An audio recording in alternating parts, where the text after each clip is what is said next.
Welcome back to the Magical Friendships Podcast. Today we're talking about should you play to win? I'm Dustin the Magic Agent here with my mighty co-host number 2, Devin. That's not Cross. been confirmed whether I'm number 2 or number 1. You look like Also, a number 2. Damn, off the gate. Your mom looks like a number 2.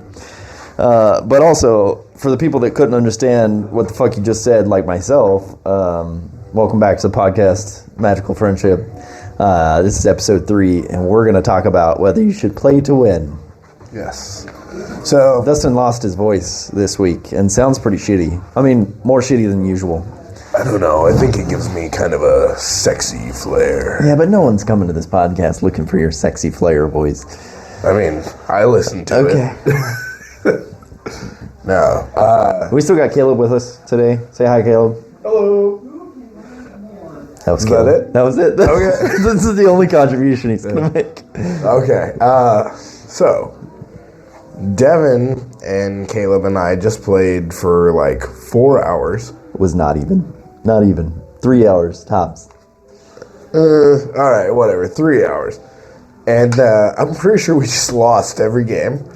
And I was playing for a few hours before that, and I lost every game. Yeah. So let's get this out of the way. Devin, have you ever won a game of Magic the Gathering? Oh my god. Yes, I've won many a game of Magic the Gathering. Do you have any evidence? Well, in fact, not last week, but the week prior, we played draft, and I won the draft, and you were in it, so you should know. That's true. That's true. So when we're playing draft, I'm not really taking it seriously. You know, I'm letting you win. You're kind of like a child. You're going to diminish my wins by that? Like a childlike mentality, and I just have to let you win sometimes. But If you say so, co-host number 2. when we're talking about Commander, Yes. there's this kind of like, I don't want the last slice of pizza move that people do, where it's like, you know, everybody wants to win, but nobody wants to play to win because you don't want to look like the try-hard, right? And so it reminds me of the last slice of pizza because, like, everybody wants that, but they don't want to be the person that takes the last slice. Okay. I see what you're getting at. Yeah. And yeah, I think that's why you see a lot of Commander players in the early stages of the game, even when people have high life totals, will like either roll to randomly attack, or they'll be like, I'm just going to sit and build up my board state instead of swinging. Yeah. There's a lot of plays that Commander players do basically to keep the game going. Like, they won't try and seize the win. They'll try and reset parity with like a board wipe or something like that. But when you're building a deck, do you want it to win? Like, is that something Of course I want my decks to win. Yeah. And I think that building so that you have a cohesive deck strategy is like, sure, like that's the way you want to build your deck. But I think some of it is, I want to see the rest of my 60 cards that are left in my deck. I don't want to pop off with the top 20 in the game to be over. Mm-hmm. I think that might be a bit of part of it, but that has nothing to do with the deck building part of it. That's just when I've sat down at the game, and maybe I hit a Soul Ring, an Arcane Signet, and now on turn 2 I have 5 mana, right? And so I'm going to be playing my Commander and popping off, and I could absolutely eliminate one person, but does that put me ahead at the table, or is that just the objectively right play that might hurt me in the long run? You know, it's hard with Commander because there are 4 players. Yeah. And so if you do that, right? If you have a deck that pops off really quickly, Soul Ring, Arcane Signet, turn 2 you have 5 mana, you play your Commander, you haste it in at your opponent. Let's say you kill one of your opponents because you targeted them by like turn 4, and with Commander damage or however your deck is going to do it, then you're just a 2v1, and is that a situation you want to be in? Is a 2v1 not better than a 3v1?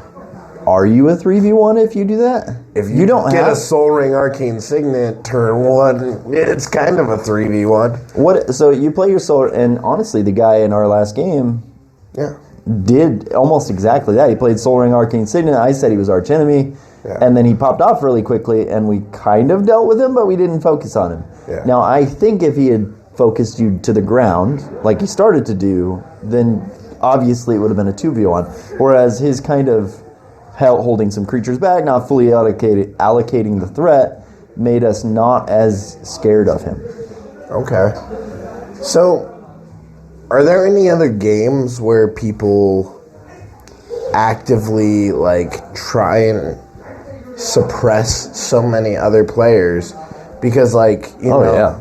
Yeah, absolutely. Well, think about it, like in Monopoly, right? The goal is to win. Yeah. And yeah, you're trying to screw over your opponents, but there's not this idea of like, well, I need to make sure that everybody goes around the board 3 times to make sure everybody's having fun, you know? Ooh, okay. Now, I didn't say that slowing yourself down or making board parity was doing that because I want everyone to have a good time and like lengthen the game. Mm-hmm. I meant... when I was talking about not exploding into one player, keeping under the wraps that you're the threat and could explode at any moment. Okay, but like I don't think that it's kind of playing like, to win necessarily means taking out one player early. No. It can just be like making the quote unquote right call consistently, which is something that like we don't do as Commander players so much, sometimes because it's funny. Like today I attacked with a 1/1 and I did 32 damage, but I spent like 5 cards just because the guy blew up my commander, you know?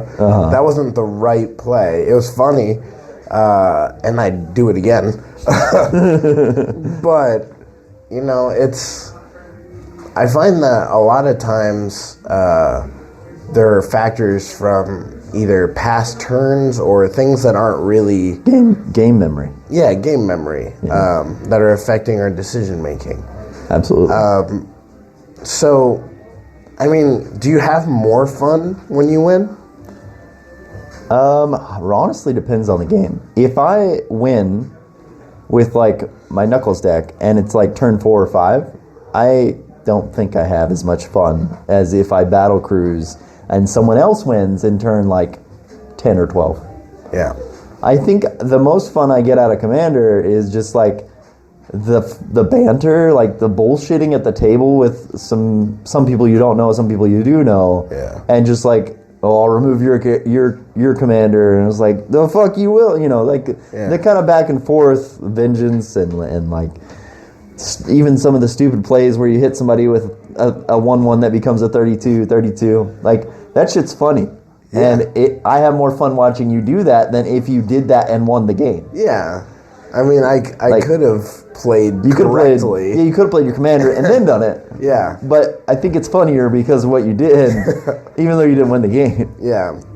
Well, the reason why I'm interested in this topic is I recently came across a YouTuber called Muscles and Magic the Gathering. And he's like a fitness bro. Sure. Yeah, that makes sense. I really do appreciate his content because he doesn't have like any graphics on the screen. He just like pulls out the card and he's like, look, here's the real card. Every card in his videos are like cards that he uses. Sure. He's been playing the game for 31 years, so he's got just about everything. Okay. But he's a very like, I'm playing to win mentality. Like every deck that he builds, he's like, how do I make it win? How do I make it win as fast and efficiently as possible within the brackets? He's not saying like bring a bracket 4 to a bracket 2 game, you know. He's just kind of saying like, if I'm sitting at the table, I'm gonna do whatever I can to win. And one of the things that he talks about is your deck needs to have 3 pieces that will cause it to win more. That's ramp, card draw, and can you guess the third one? A finisher? A tutor. Ooh. Tutors. Ooh. So, well, that's definitely not bracket 2. Well, they removed the tutoring restrictions from the brackets when they updated them, so it could be. His thing is like you should have tutors in your deck because tutors make your deck more reliable and consistent. Okay. Which I don't think is a bad thing. Like, I really didn't notice the amount of tutors that people played until the first bracket system came out, and it was like, no tutors. Well, what's a tutor? Is a Farseek a tutor? Is something that fetches an aura out of your deck a tutor? And are we just talking about the best tutors? Or is a 4-drop Diabolical tutor okay, you know? So, do you think that casual decks can have a number of tutors? Or should they? I mean, I'm surprised they removed the tutors from being bracket, but I guess it's really the number. I would think that things like at low budget or low bracket levels, that just card draw, such as like a Faithless Looting with flashback, is essentially how a budget deck does a tutor. They just get more cards, they get further looks into their deck, where Faithless Looting isn't necessarily card advantage. Right. It is just seeing more cards. So things that just kind of progress your hand through the rest of your deck would be a different way of quote-unquote tutoring. I could see that. But there's something to be said about, like, I need an enchantment. You know, maybe not even, like, a specific enchantment, but, like, I need something that's going to check this box for my deck and being able to go get that thing. And I don't think that it's inherently bad for casual decks to have tutors. And in some ways, I think it could be good because, you know, I know you like the 10, 12 turn games. I'm more of a fan of like 7, 8 turns. Like, that's where I'm like, okay, we've done it. Everybody's deck should have done the thing by now. If it didn't, it was too slow. And that, you know, like we talked about, comes down to preference. But what I'm really talking about is being able to finish out the game consistently. Whether you want that to be on turn 10 or turn 6, having a plan for your deck and saying, like, when I goldfish this deck, which if you don't know what goldfishing is, for the listeners, because apparently a lot of people don't, goldfishing is where you play out a hand of the deck without an opponent. You're just solitaire trying to figure out the lines in your deck, and you should theoretically be able to get a win consistently by X turn. So in bracket 4, that's like turn 4 or later. Bracket 3, I think, is 6 or later, and bracket 2 is like 8 or later. So, I mean, do you think that now that we have those turns defined, it's important that you be able to present a win by those turns? So I think, looking back at tutors, right, I think that a tutor is just filling the hole for the best card you could draw at that point of the game for your deck. So, for instance, like, your green deck, you've ramped, you have a couple creatures out there. Your tutor, instead of you drawing your Craterhoof Behemoth, you're drawing that tutor to get to the Craterhoof. And so, like, I just think the tutor ends up being a second finisher in your deck in that case. It can also fill a hole for removal if you need it. It's a versatile, and that is why they've labeled it into higher, or they previously labeled it into higher brackets, and some of the tutors are even game changers. Now, with things like Diabolic Tutor, 4 cost, or heavy cost tutors, or tutors that tutor up a specific type like enchantment, those don't have the versatility of the game changer tutors. Versatility or speed, I would say. Or speed, yeah. Because a lot of those are like 1-drops. 1-drop, instant speed, that kind of stuff. Yeah, I would agree. Yeah. And I think that, like you said, I think lower power decks can have them in there. but I think they're the versions of those tutors that are either sorcery or they're less, but they have less versatility. Yeah. I think if you're throwing a instant speed 1 mana tutor in your deck, you're probably not a bracket 2 or 3.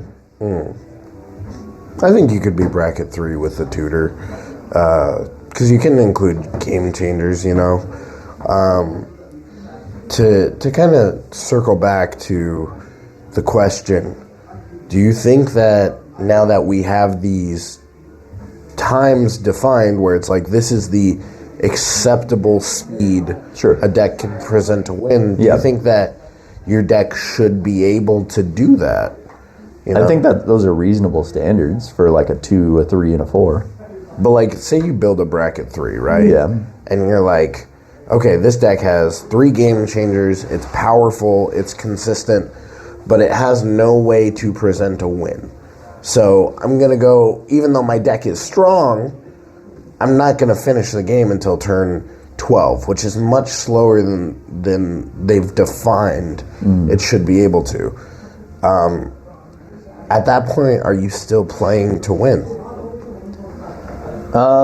What you're describing sounds more like a stacks deck, where it is powerful, but what it's doing is not trying to win the game until a later stage of the game. Let me give you a different. Or maybe let me give you a different example. Okay, all right. Where, I mean, no, because mill is even giving a win condition. It's just about how fast can you get there. What I'm talking about could be stacks, but also it could just be a generic deck where it's like, hey, I'm going to put a ton of 1/1 counters out on creatures, let's say. We'll go with a 1/1 counter synergy. But I'm either not going to give ways to make it explosive, or I'm not going to like put a crater hoof or something that could cause me to actually finish the game. I'm just going to have the things that are like, every turn put out 2 counters, you know, or every turn double the amount of counters, which is a very powerful effect. But if you're starting from 1 counter to get to like a lethal point, you're going like 4 or 5 turns from that point. Sure. So yes, you can win, but you're not finishing, you know? Yeah. Yeah, I mean, that's the difference of having finishers and not, right? Yeah. Do you think that's important? I think finishers are important, yeah. I think you're, like, the majority of your deck is getting to that point where you can play one of those, and I think decks should have, you know, depending on what level you're playing, what bracket level you're playing, should have an amount of finishers so that the game can be ended. Like, if I draw this card and have this board state, the game's over. Like, my Crater Hoof Behemoth will end this game, or, you know, my Akromas will if I'm a counters deck, you know. Like. Yeah. So, if you have a token deck, say, and there's no finisher to make the overrun effect or whatever happen, is your deck still the bracket that you designed it for, or are you playing up? You know, like if you have 3 game changers, but your game changers are, I don't know, crop rotation, a tutor, and something else that's not like a finisher. Yeah. You know, are you just playing a bracket 2 with game changers? I think that's possible. Yeah.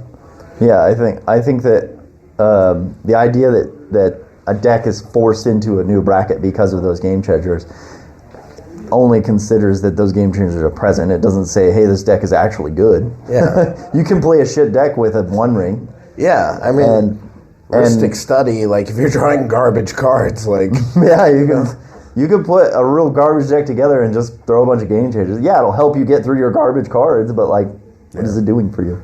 Yeah. And there's not a lot of game changers that are actually finishers. Yeah. I think there's like some of those that just say you win the game, but like most game changers are the ones that are, you know, so strong in decks that are good, they're considered game changers. Yeah.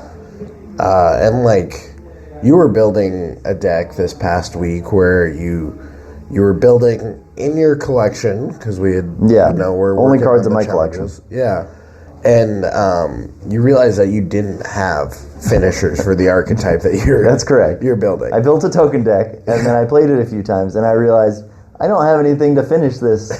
I didn't have impact trimmers. I don't have Goblin Bombardment. I don't have Mortar Leader's Call, and I don't have I don't have overrun effects in my token deck. So I was like, I can get a really big board, and Kirill is a nice way to copy abilities, but I can't build that archetype with what I had at home. Yeah. And so after trying it, I was like, I need to modify this deck, either find those cards or that finish token decks, or modify it in a way that I have more impact with his doubling.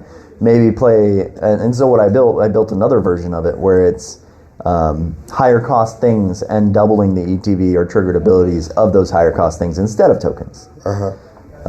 And so those can be finishers. Yeah. So now that you have finishers in the deck, are you going back and saying, what turn can I access these consistently? I haven't really looked at that after building it. I only this is probably my third outing with it. Yeah. So I've played maybe 6 games with it. Yeah. And I haven't really goldfished it. Because of its recentness of putting it together, things are still changing in the deck. So yeah. I think if I goldfished it, it's still probably in the bracket 3 area. It's definitely not 4. Yeah. It doesn't have the fast mana or the game changers to make it 4. Yeah. It doesn't finish that quickly either. Neither do I, but that's not what your wife said. You've been talking about life. Just kidding. I'm not. Podcast over. No. Yeah, I think that when I was building my bracket for Rowan deck, that was the first time that I had really sat down and been like, if I'm not presenting, I'm so congested. This is probably You sure are. But if I'm not presenting a win by turn 3 or 4, this deck is not doing what it needs to do. Interesting. And you're talking about without anybody interacting. Without interaction, yeah. And I haven't played into a pod full of blue spells, so I don't know what that's like. But that deck, if I look at my opening hand, I know what I need. I need some way to jam Rowan turn 2 to get her out early. I need a life sink, and then I need some way to generate mana. If I have those 3 things, I have what I need to win the game. And I think the more casual you are, or the less you're playing to win, the more ill-defined what you need in your opening hand is. Do you ever look at your opening hand and go, okay, I need a token maker, a token doubler, a piece of ramp, or... Okay, yeah, I kind of get what you're saying, and I get those. I have those feelings from my bracket 4 decks. I have a similar look at my hand when I draw those bracket 4 decks, but I don't have that feel or that look at my hand when I play my bracket 2s or 3s. Why?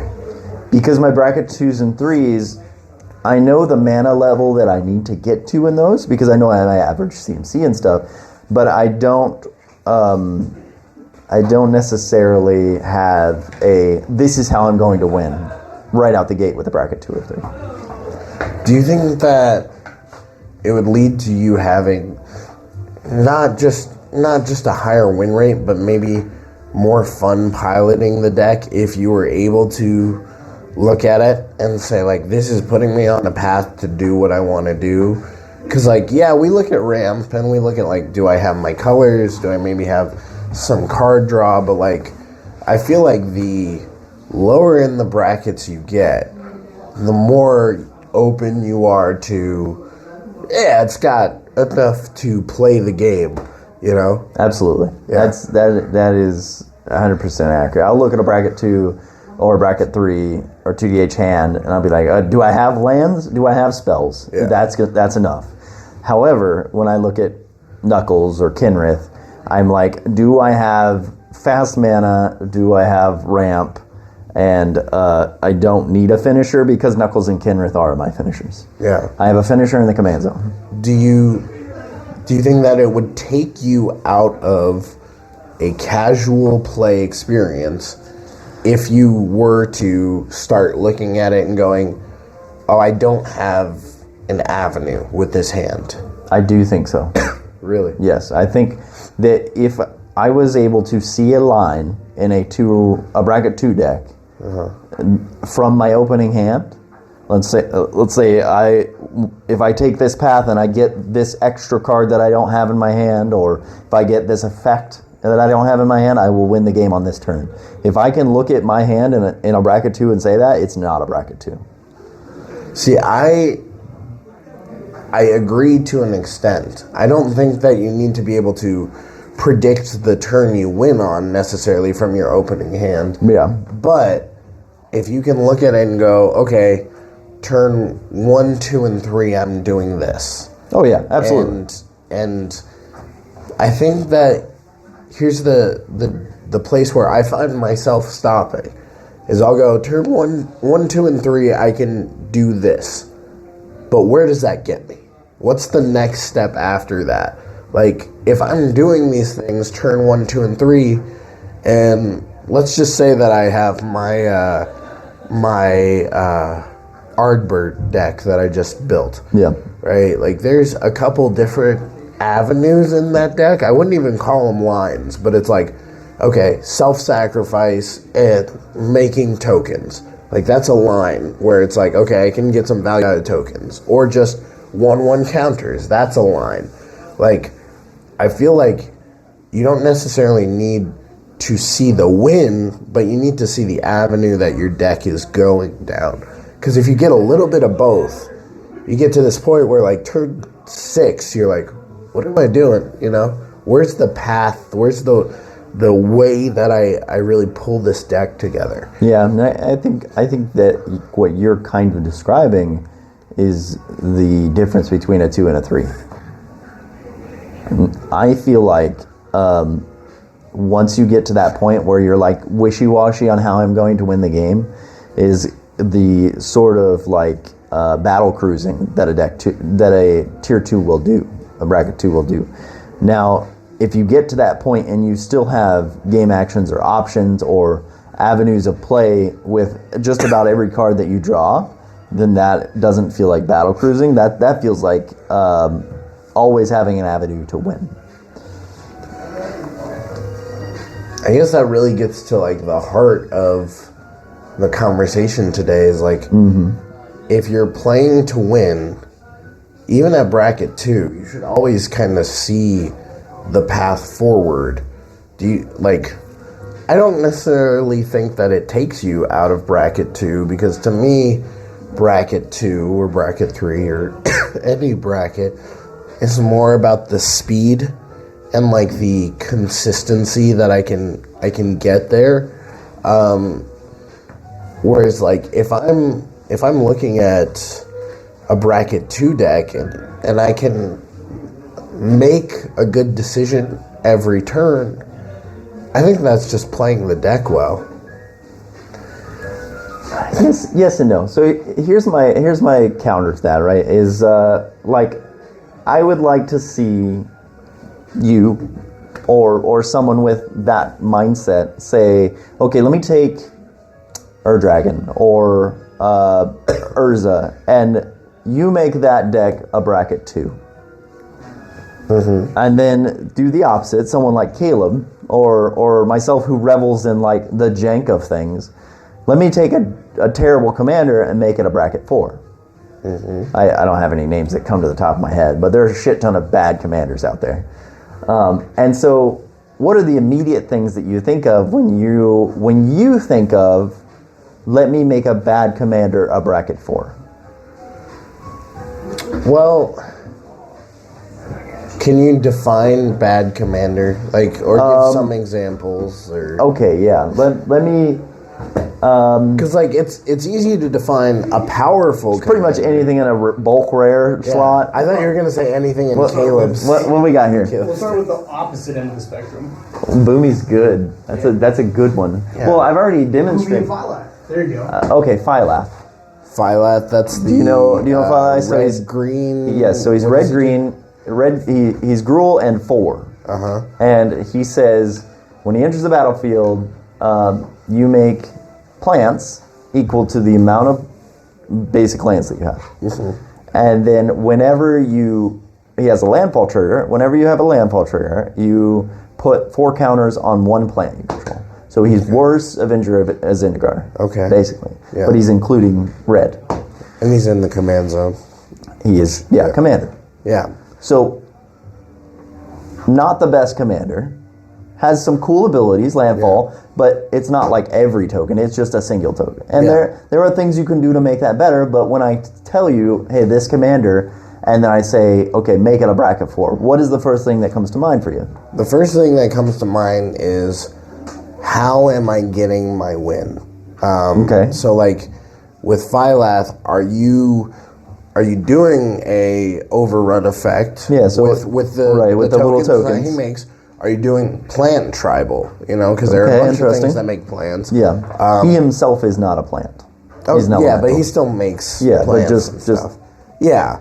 But like, for that are you- deck plan. Are you doing some sort of archetype that benefits his tokens, that benefits landfall, or are you? Well, what you're talking about is turning like this- the archetype. I want to know how you make that commander. That's what I'm saying. Is Okay. the archetype really defines it, because like you could also turn it into some sort of aristocrats thing where you're getting a lot of value. Like if you throw a Phyrexian Altar in there, Sure. now you're getting mana off of those plans, and there are ways to abuse that. Yeah. And so I think that the archetype that you pick is very deterministic of the What end makes result that of that a bracket commander. for? Yeah, that power level. Okay. Now the other part is speed.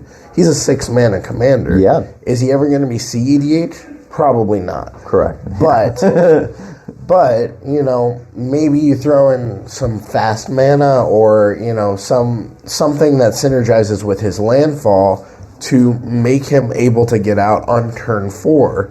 You know, and the sooner that you can start that plan, the stronger it becomes. I think in some ways it's harder to scale down a powerful commander like Urza than it is to scale up a less powerful one. Because with Urza, if you're running artifacts, it doesn't matter the artifacts that you're running. He's gonna make them into mana rocks. He's gonna get his construct, you know. And yes, you can run 0 drops, and that's more powerful than running 1 drops, you know. And so maybe if you're doing Urza, every artifact is a 3 or a 4 drop, and that's how you scale him down. But at a certain point, you're gonna get enough artifacts to where that doesn't matter that much. You know, he's always gonna be able to scale up very well, even if you try and hamstring him, unless you're like, I'm running Urza with no artifacts. It's like, cool, then you're just not playing the commander, you know? Yeah. So my point is, when you, and some of the things you described about Phylath is getting him out faster, getting to your plan faster. And so I think that no matter what commander you're choosing, making those commanders bracket 4 is really similar. I think the things you're putting into those decks are just getting to your plan faster, whatever your plan might be. But you mentioned fast mana. That is a staple of bracket 4. Yeah. And so what I'm saying with the difference, and you mentioned it in speed too, is, you know, speed is about determining your deck bracket by how fast it can finish the game unmolested. Uncontested. Interesting way of putting that, Uncontested, uninteracted with, unmolested. Yeah. But yeah, and I think those are what I think of when I think of those differences. Now, does it come back to playing to win? I think you can play to win without fast mana and have a deck that doesn't win until later. Yeah, I mean, it's all about coming to the table with similar expectations as your opponents. Yeah, you know? absolutely. So Good old Rule Zero talk. yeah, like I think that you can play to win and still want to win on turn 10, but that's what the pod has to want to be doing. And when you take that archetype and you pick which one you're going for, you're also indicating how quickly you want to win.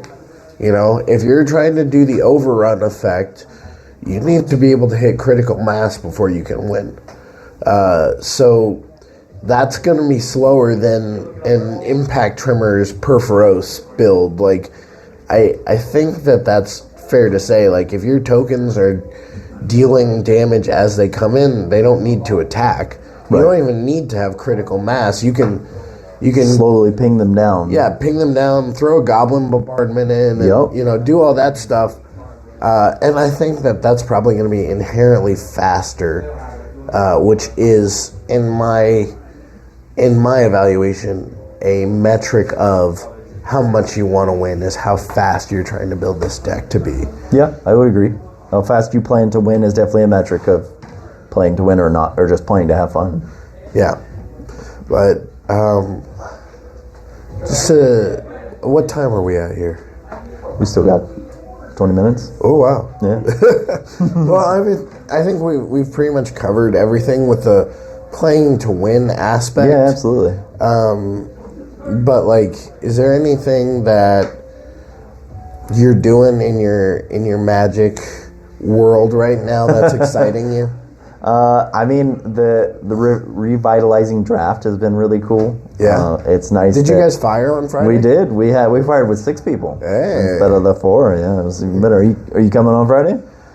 I do not know. Oh, Probably well, not. I hope that you do. I want to. Because I think we're out of Lorwyn with like physically out of Lorwyn, so probably going to do like a Chaos or a different set, which is always fun. I've been enjoying draft and having a lot of fun in Lorwyn, and I think that now that I've learned a few things about specifically just using things in my collection. I know a little bit more about, I guess, the cards that I should try to keep, and the cards that I am fine with trading off. Yeah, tell me more about that, because that's something I'm on right now. So too. yeah, like, and for podcast listeners that didn't hear us last week, Everybody. basically, Dustin and I challenged each other to a little challenge where I would build a deck only using cards in my collection or cards that I could obtain in person from a store and not order online. Whereas I challenged Dustin to play a deck that he built that was 2DH. So the commander's under $5 and all the cards in it are under $2 at their cheapest version.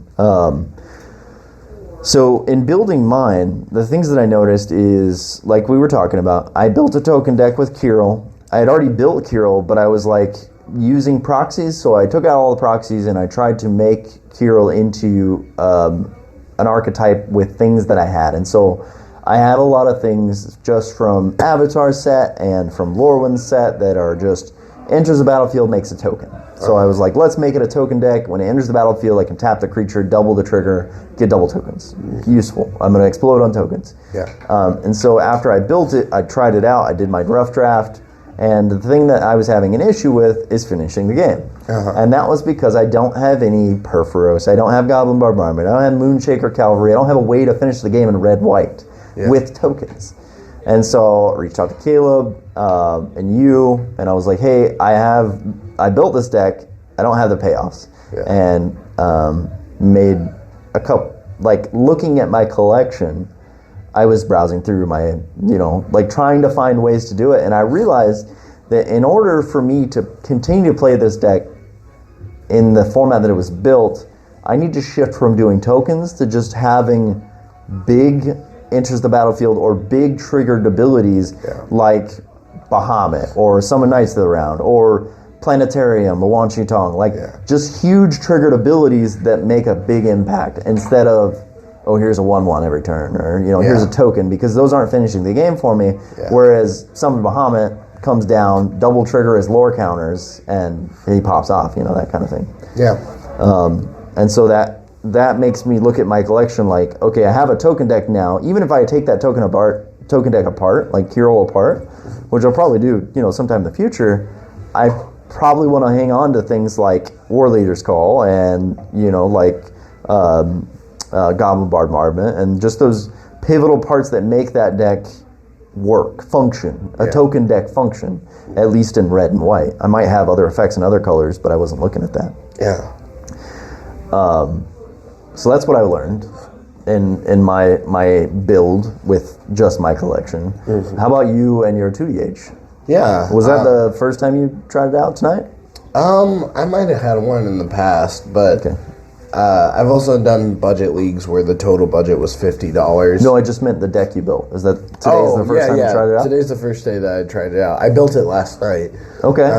I did what I did last time. I pulled out my binder and I was like, look through. Yeah, what is interesting me, and with this one I specifically was like, what is something that will not be hindered so much by its archetype? Like, for me, looking at, like, I was gonna do Nico, Shard of Hope or something. Okay. He's a Azorius commander that when he enters, you get 2 shard tokens, and you can sack them to scry and draw a card, or you can pay to tap Nico, and the shards become a copy. Oh yeah, I've seen that deck before. Yeah, they become a copy of something on your battlefield. And I was like, oh dude, I'll just put some like sick enters the battlefield abilities in. And then I was like, well, number one, the enters the battlefield abilities that are really good are on expensive. That's true. Like dollar-wise cards.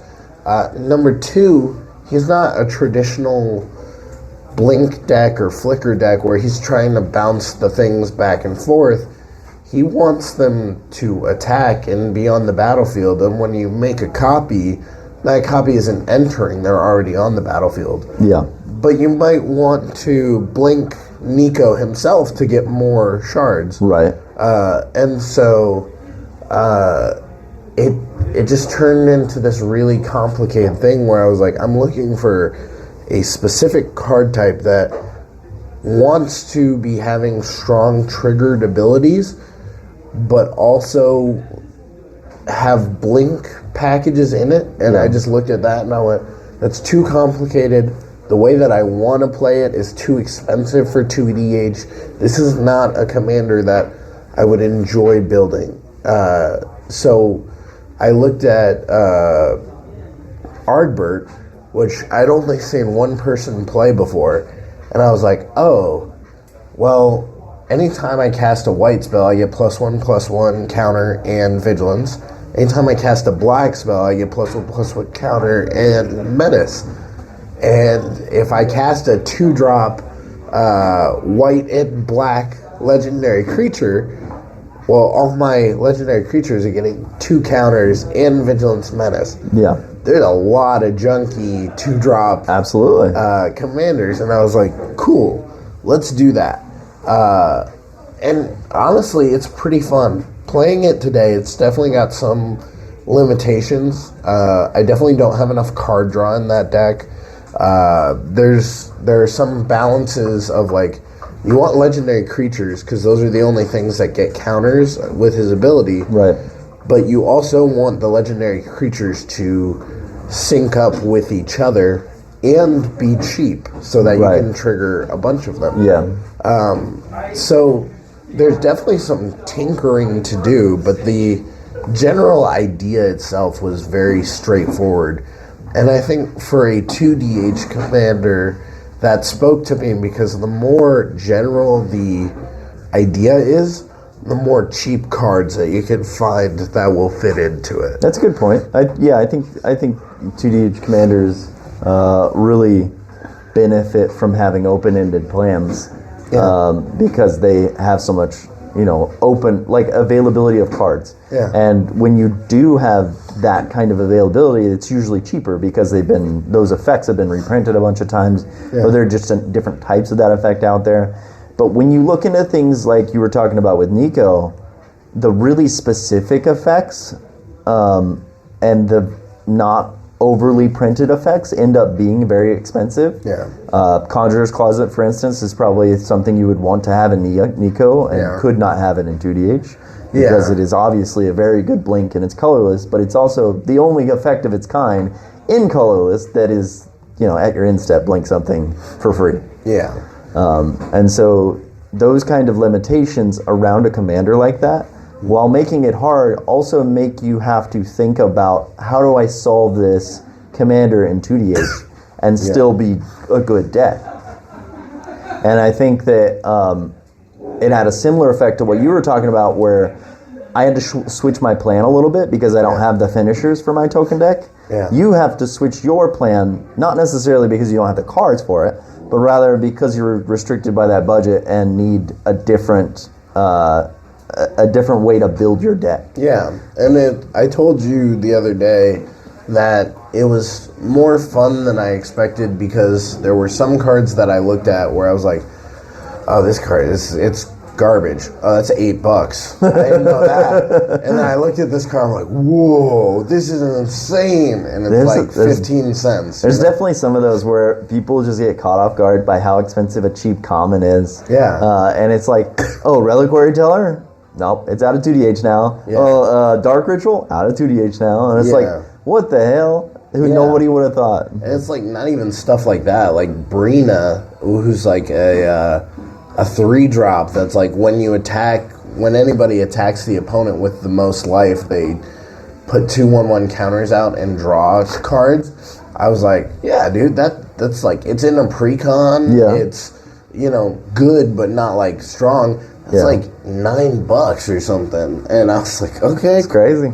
Cool, But, It's fun to find those diamonds in the rough. yeah, but like, also, like you, I'm looking at my collection. I don't know if we mentioned this, but I'm going through and digitizing everything and like cataloging as much as I can. Not all my bulk. I have thousands and thousands of cards, but like anything that I know is over $1, let's say, or a bulk rare. Yeah. I'm trying to get cataloged.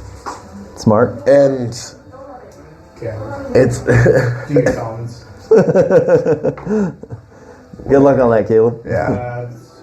We're almost done with rare land side. We're getting Caleb is also doing this. Yeah. actively. But like I have never really thought so much about cards that I need to keep in my collection. But now that I'm cataloging them and I'm seeing the value all put together, it's like, what archetypes do I have decks for that I don't have the deck built? Because I'll tell you right now, I could build a pretty insane elf deck. You got some expensive elves. I have a lot of expensive elves. And it's like, I never really like thought about it, but like just knowing what's in there, I'm like, maybe I should build an elf deck because they're just kind of sitting there, You know what I was kind of thinking of doing after looking at this? So I free promo here, but I say extinct. Bad promo. Okay, I only use Mana Box for all of my TCG needs and collection needs. Yeah. And one of the things I can do in Mana Box is, I have my collection, but I can break my collection down into folders. And one of the things that I was doing as I was building this deck and realizing, like, these are decks I should keep for a token deck, is making a folder specific for token archetype cards and throwing them in there. And that, I think that will help me when I take apart Kiro. I think that I'll say, okay, sure, now this deck doesn't exist anymore, but these are the token cards that benefit generic token builds. Period. I see where you're going. You know what I mean? If I could share my opinion on that. Go ahead. Yeah. I think it's going to get too niche too fast, and it'll become a pain to keep organized. Because when I when I sort my collection, I probably have between 30 and 50,000 cards. Sure. Just common bulk, not counting binders. Well, to be fair, my collection is under 2,000. Yeah. In comparison, mine is nothing. But, you know, it is still good to stay organized. I've found that, in general, the less specific I am, the easier it is to find things and to know where I need to look. Like, if I used to sort by colorless, right? Yeah. But is colorless artifacts, or is it colorless purely? What if a colorless artifact taps for colored mana? Where does that go? You know, and so you get into, those are just like... Oh, I'm not talking about sorting my cards. I just meant a section, a folder inside Mana Box. Yeah. And as far as the separation of my collection at home, it is just by color. Yeah. And another benefit of Mana Box is that I can search the whole collection. So no matter what folder it's in, I can find it. Yeah. I just think that, like, if you're not pulling it out in your physical collection and making it a easily accessible space, then there's a search feature in Mana Box where you can just look absolutely. look up what you have. So I don't think you necessarily need to I guess so. We see what you're saying. It's just more for me to know not to get rid of those cards because of how good they are for stat specific. Well, this is where, like, the Muscles and Magic guy had a really good point. Another free promo. Yeah. I actually really like his content. Okay. He does some things that I'm not a huge fan of. Like, when he's giving examples of cards, he'll lay out, like, 6 rather than 3. And it's like, okay, dude, we get it. You're flexing. You know, you have... He's like, I have 29 Demonic Tutors. But he's like... He gets these cards, and he's like, I will never sell my Demonic Tutors because they're always good.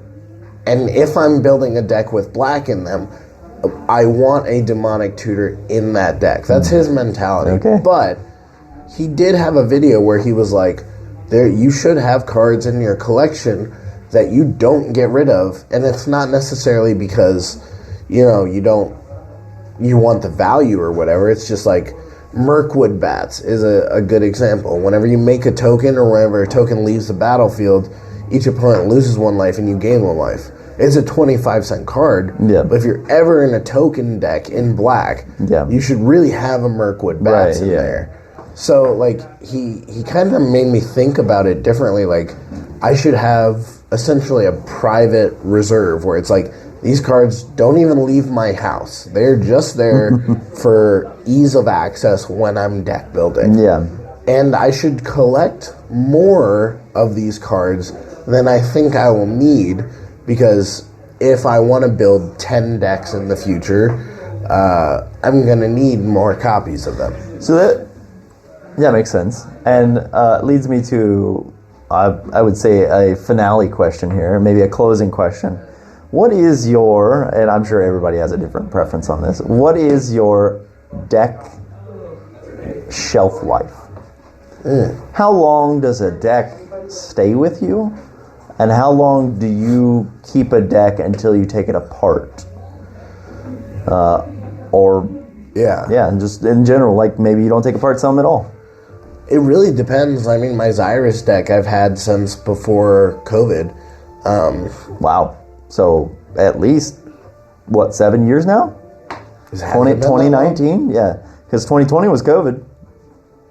So you've had your Xyrus for about 7 years. Probably right around there. That's crazy. Yeah. Wow, that is crazy. Isn't it?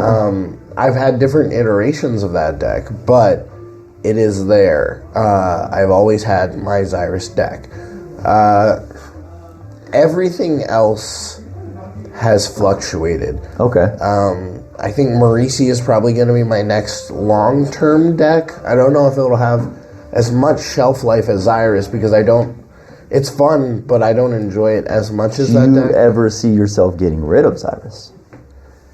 Yes. Okay, all right. And so it's not a forever deck, but it is a long time deck. I don't necessarily think I will have a forever deck. Okay. I think that there are people that they're like Joey from EDH Rec. He's like, I have a version of the first deck I ever made, and it's 15 years later, Yep. and I've changed it 20 times, but it's still the same heart of the deck. Yeah. And to me, I just feel like I need to start fresh every now and then. And honestly, when I took Xyrus apart, it made me realize how much I liked having that deck. So you put it back together? Well, I put it back together, but I put it back together different. I was just yeah. it is what I want it to be, and there's still a lot of room for me to play around and have fun. I don't think that there's ever going to be a deck where it's like, these are my 100 cards, and barring power creep, it's going to stay the same. No, yeah, I didn't mean does a deck stick with you in the same iteration forever, more or less. Does it stay with the same commander and same game plan for an extended period of time? I think on average, I probably keep decks that I like together a year or two. Decks that I'm so about maybe 6 months. Like Tival is on the list to get scrapped, and so I can use those pieces. And decks that I don't enjoy, I will take apart after one game. Really? That bad, huh? I did that with my Kaith deck. Like, she functioned fine, but I didn't like how it played. Right, take it apart. I got to use those pieces for other decks. Interesting. How about you? So, I have had my Kenrith deck. Oh, man. It has been a long time. Since I've known you. Yeah, there's something to say about it, though, because the Kenrith deck has so many outs, you actually never see the end of the game. And that's what I The Kenrith deck is built on a Gates win. The rest of the plans are just fun, like, options that you can take. But Kenrith is such a versatile commander that even if you built him at lower power level, he is just a powerful, just like Urza, like you were talking about with Urza. He can do so many things. But that is what I would say is comparable to, like, my Xyrus. Like, he has been around, I don't know, since I've been in Washington. So, you know, like. And by the way, I years. realized that Xyrus might have come out during COVID. I just remember it was like early. Oh, okay, COVID, yeah, something. sure, whatever.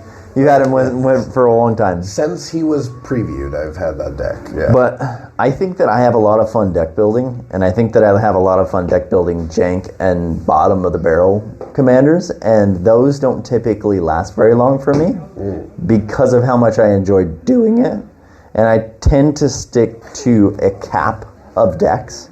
Yeah. Which is how many I can fit in this deck box. So I will maybe +1, -1. Yeah. But like I like to keep about 5 or 6 decks total, and I fluctuate 4 or 5 of them, 6 months to a year. Yeah. Do you enjoy taking decks apart? Yeah, I think like I don't enjoy the chore of it, if that's what you're asking, but I enjoy the deck building so much that taking them apart is usually like not because I care about that deck, it's because I want to get to the next best thing. Interesting. I found that anytime I take a deck apart, I feel good. I'm like, yeah, it's like cleaning house or something. Kinda. It's like Okay. It's like was it a possession where you're like, Okay. I release you. You know what feels dirty to me when I'm taking apart a deck? What? Taking apart or disassembling a precon. That feels dirty. Like, oh, this should stay together because it's some sort of relic of the past. I rip those things apart. My Miss Bumbleflower deck I kept for 2 games. I was like, this sucks. It feels dirty. Apart. It feels dirty. You have the deck list. You can always put it back together. I mean, sure, but it feels crisp and like all the tokens are there and like I don't know. Man. It just feels good. I like taking apart decks that I've played for a long time because number one, I get the pieces and I forget. Like I'm like, oh yeah, I could use another Anointed Procession. Cool. Fair enough. But like that, and if it's a deck that I had fun with, I think about it afterwards, and I either can rebuild it and I don't do lists online usually, so it's going to be slightly different. Sure. Or I think about what I had fun with. Why did I enjoy that deck? Okay. Is there a commander that would be more fun to Okay, build? yeah. You know? So. All right, well, we got about 20 seconds left. Caleb, what do you got to say? Go. Thank you, Caleb. It was great to What to a get great together. great closure. I Thanks, just Caleb. I Really wanna appreciate thank what you had to say. everybody. Thank my co-host number 2, Devin. Yeah, that's number 1 to you, sir. Just wrap it up. All right, anything? Oh man, thanks, Caleb. Thanks.